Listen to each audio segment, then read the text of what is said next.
Guys, welcome to my maths 10 BD. আশা করি তোমরা সবাই ভালো আছো। তোমাদের পরীক্ষাও খুব ভালো হচ্ছে। তোমাদের নেক্সট ডেতে অর্থনীতি এক্সাম। তো অর্থনীতিতে কিভাবে 100% কমন পাবে এবং এমসিকিউতে 30 এ 30 পাবে সেই শর্টকাট সাজেশন নিয়ে আমি বৈকুণ্ঠ তোমাদের সাথে।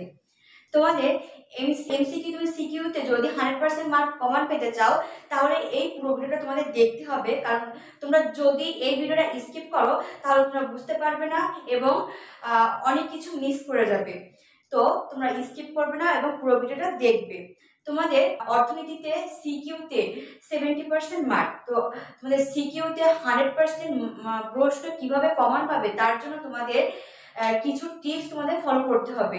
অর্থনীতিতে তোমাদের 10টি অধ্যায় আছে। 10টি অধ্যায় কি সিকিউতে যদি তোমরা 70% বা 100% প্রশ্ন কমন পেতে চাও তাহলে আমি কিছু স্লট ভাগ করে দিব যে কোন কোন অধ্যায়গুলো তোমরা কোন কোন অধ্যায়গুলো তোমরা ভালো মার্ক পাবে, তো সেটা আমি তোমাদের দেখাবো। তো তোমরা দেখো যে কোন কোন অধ্যায়গুলো তোমরা পড়বে। তোমরা যদি 1 থেকে 7 অধ্যায় পর্যন্ত পড়ো তাহলে তোমরা 8টি কমন পাবে। 1 থেকে 7 অধ্যায় পড়লে তোমরা 8টি কমন পাবে।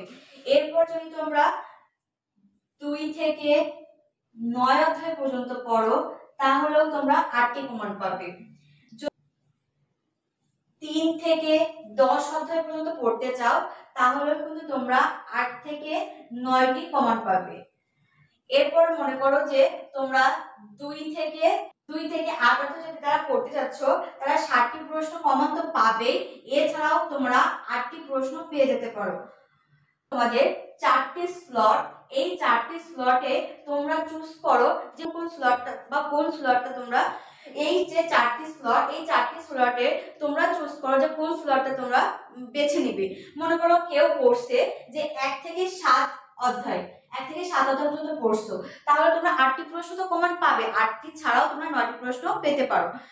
এবং যদি কেউ বলো যে ম্যাম আমি 1 থেকে 7 পর্যন্ত পড়ি নাই, আমি 1 থেকে 1 বা 3 4 এরকম পড়ছি, বা 1 থেকে 9 পর্যন্ত পড়ছি, বা 1 থেকে 8 পর্যন্ত পড়ছি, তোমরা যে পর্যায় পর্যন্ত পড়ো না কেন তো 8 থেকে 9টি প্রশ্ন তোমরা কমন পাবে। এছাড়াও যদি মনে করো যে না ম্যাম আমি এরকম ভাবে পড়বো, তোমরা 1 2 3 4 5 6 7, যদি তোমরা এই 4টি স্লট যদি মনে করো যে কোনো একটা স্লট তোমরা করতে পারছো না, তারপরও যদি তোমরা এই যে 7টি অধ্যায় তোমাদের আছে, এই 7টি অধ্যায় যদি তোমরা কমপ্লিট করে যাও তো আমি মনে করি তোমরা 8টি প্রশ্ন তোমরা অবশ্যই কমন পাবে। এটা নিশ্চিত তোমরা এই 8টি প্রশ্ন কমন পাবে, কারণ তোমাদের 4 যে অধ্যায় আছে এই অধ্যায় থেকে তোমাদের 2টি প্রশ্ন থাকবে। এছাড়া তোমরা প্রত্যেকটা অধ্যায় থেকে এক একটি প্রশ্ন তোমরা পেয়ে যাবে। তো এই হচ্ছে তোমার কয়টি অধ্যায় তোমরা পড়বে। এই 4টি স্লটের যে কোনো একটি স্লট তোমরা বেছে নিলে তোমরা 8 থেকে 9টি প্রশ্ন তোমরা ইজিলি কমন পেয়ে যাবে। তারপরে যদি মনে করো যে না আমি 4টি স্লট পড়বো না, তাহলে তোমরা এইটা চুজ করতে পারো। এটা চুজ করলেও তোমরা 8 থেকে 9টি প্রশ্ন ইজিলি কমন পেয়ে যাবে। এখন তোমাদের মনে হতে পারে যে তোমরা কোন কোন প্রশ্নগুলো বেশি গুরুত্ব দিবা। তো আমি তোমাদের 4 থেকে 5টি বোর্ড সাজেস্ট করব যে এই 5টি বোর্ড তোমরা বা 4টি বোর্ড তোমরা যদি কমপ্লিট করে যাও তাহলে তোমরা 100% প্রশ্ন কমন পাবে। তো তোমাদের সেই বোর্ডগুলো হলো 2018, 2019, 2020 এবং 2023। তোমরা যদি এই 4টি সালের বোর্ড কোশ্চেন গুলো যদি পরীক্ষার আগের রাতে বা লাস্ট মিনিট তোমরা যদি কমপ্লিট করে যাও তোমরা 100% প্রশ্ন কমন পাবে। তো এই হচ্ছে তোমার সিকিউ এর পার্ট, যে তোমরা কোন কোন অধ্যায়গুলো পড়বে এবং কোন কোন বোর্ডগুলো পড়বে।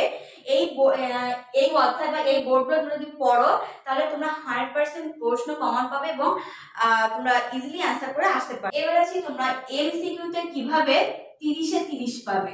এমসিকিউতে 30 এ 30 পেতে হলে তোমাদের আগেই বলেছিলাম যে রিডিং পড়তে হবে।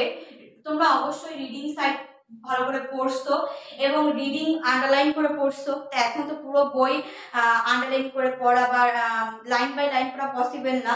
তো তোমরা যেখানে যে ইম্পর্টেন্ট জিনিসগুলা আন্ডারলাইন করছো সেইগুলো এই পরীক্ষার আগের রাতে দেখে যাবা। এরপরে 16 থেকে 2024 সালের যে বোর্ড কোশ্চেন গুলো আছে এইগুলো তোমরা ফলো করবে এবং দেখে যাবে, কারণ এইগুলো থেকে প্রত্যেক বছরই তোমার প্রশ্ন রিপিট হয় এবং প্রশ্ন আসে। এরপর হচ্ছে 3 নাম্বার টেস্ট এক্সামের যে কোশ্চেন গুলো আছে সেগুলো তোমরা ফলো করবে। বিশেষ করে 2018 এবং 2019 সালের যে টেস্ট এক্সাম গুলো, যে স্কুল ভিত্তিক কোশ্চেন গুলো আছে এগুলো ফলো করবে। তো এমসিকিউ যদি তোমরা এই তিনটে যদি তোমরা ফলো করো তাহলে তোমরা এমসিকিউতে 30 এ 30 100% কমন নিশ্চিত। তো এই হচ্ছে তোমার এমসিকিউ এবং সিকিউ এর একটা শর্টকাট সাজেশন। তোমরা এই সাজেশনটি ফলো করো এবং অর্থনীতিতে 100% প্রশ্ন কমন নিশ্চিত করো। তো তোমরা সবাই ভালোভাবে এক্সাম দাও এবং অর্থনীতিতে A+ 95% মার্ক গেইন করো। Thanks for everyone.